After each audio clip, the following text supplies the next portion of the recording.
नमस्कार, न्यूज 18 मध्य प्रदेश छत्तीसगढ़ देख रहे हैं आप। बड़ी खबर के साथ बुलेटिन की शुरुआत करेंगे जबलपुर से। इस वक्त की बड़ी खबर है 27% ओबीसी आरक्षण के मामले में 63 याचिकाओं पर लंच के बाद सुनवाई जारी रहेगी। शुरुआती बहस में एमपीपीएससी द्वारा पेश किया गया अंतरिम आवेदन और एमपीपीएससी 2020 परीक्षा को लेकर 27 अप्रैल को दिए गए आदेश को मॉडिफाई करने का आवेदन दिया गया है।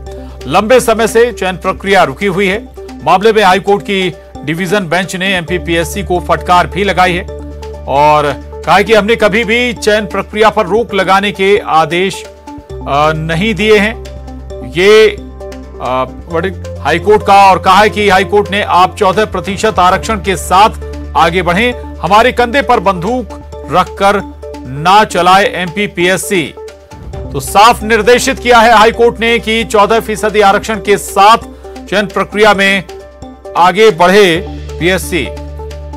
और जबलपुर से प्रतीक अवस्थी हमारे साथ जुड़ गए हैं। प्रतीक, लगातार सुनवाई चल रही है और बड़ी संख्या में याचिकाएं जिन पर एक साथ सुनवाई हो रही है, लेकिन यह स्पष्ट कर दिया कि चयन प्रक्रिया ना रोकें, 14% के साथ ही आगे बढ़ें। एक लिहाज से बड़ी फटकार है ये एमपीपीएससी को। प्रतीक,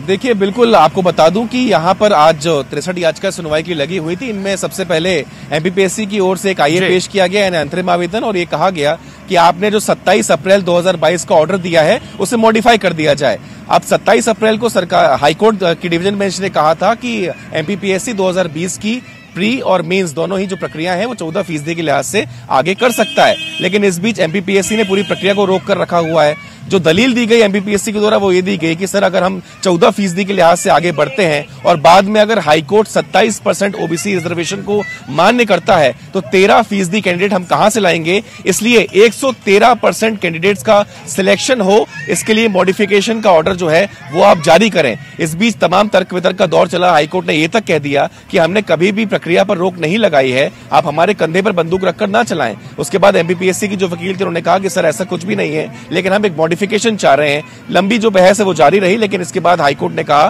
कि हम लंच के बाद इन तमाम याचिकाओं को सुनेंगे।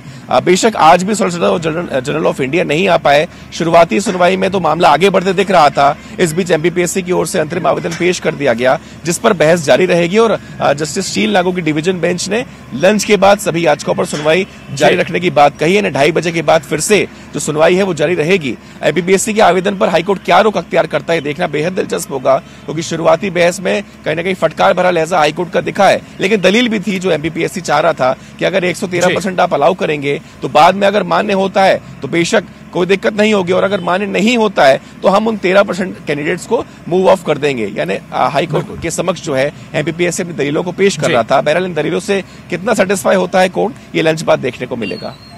बिल्कुल बिल्कुल। प्रतीक, थोड़ा सा ये भी बताइएगा, एक साथ 63 याचिकाओं पर सुनवाई हो रही है, लगभग ये एक जैसी होंगी और जाहिर है कि बिंदु जरूर कुछ अलग रहे होंगे, तो फिर ये सुनवाई हम माने कि थोड़ी लंबी भी चलेगी आने वाले दिनों में भी, आगे भी?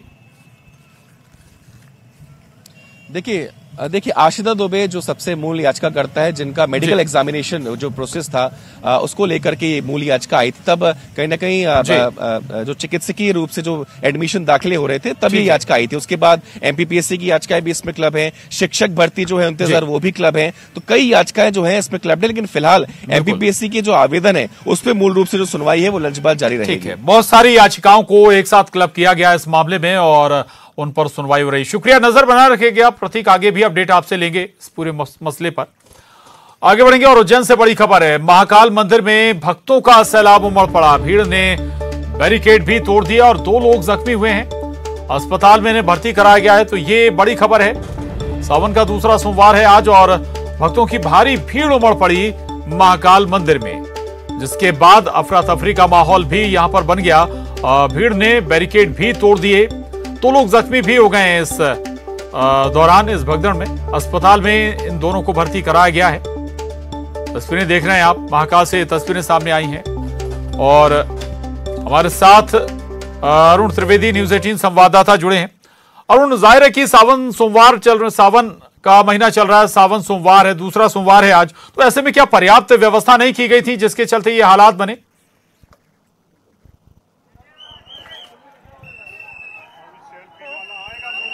देखिए, आज की अगर बात की जाए तो आज सावन का दूसरा सोमवार है और सोम प्रदोष भी है। इसको बहुत ही जो ये आज का जो त्योहार है वो बहुत ही लोगों के लिए महत्वपूर्ण माना जाता है और यही वजह है कि लोग यहाँ पर बड़ी संख्या में पहुंचे। और आप देख सकते हैं जो भीड़ है, भारी भीड़ यहाँ पे महाकाल मंदिर में उमड़ पड़ी। रात 3 बजे से इसी तरह की भीड़ है और आप लगातार हम आपको लगातार तस्वीरें भी दिखा रहे हैं कि जो लोग हैं वो बड़ी संख्या में यहाँ पर भीड़ के रूप में मौजूद है। यही वजह है कि कुछ जगह भगदड़ की स्थिति भी बनी, हालांकि 2 लोग इसमें घायल भी हुए हैं। और हम आपको बता दें कि तमाम व्यवस्थाएं यहाँ पर की गई थी। हालांकि कांवड़िए जो थे उनको भी 200 किलोमीटर दूर से पैदल चलकर यहाँ पहुंच रहे हैं और जल चढ़ाने के लिए वो भी मशक्कत करते यहाँ पर दिखाई दिए। हालांकि जो कलेक्टर मनीष सिंह है उनका कहना है कि व्यवस्थाएं हमने सही करके रखी थी और तमाम व्यवस्थाएं यहाँ पर की गई थी कि लोगों को 30 से 40 मिनट के अंदर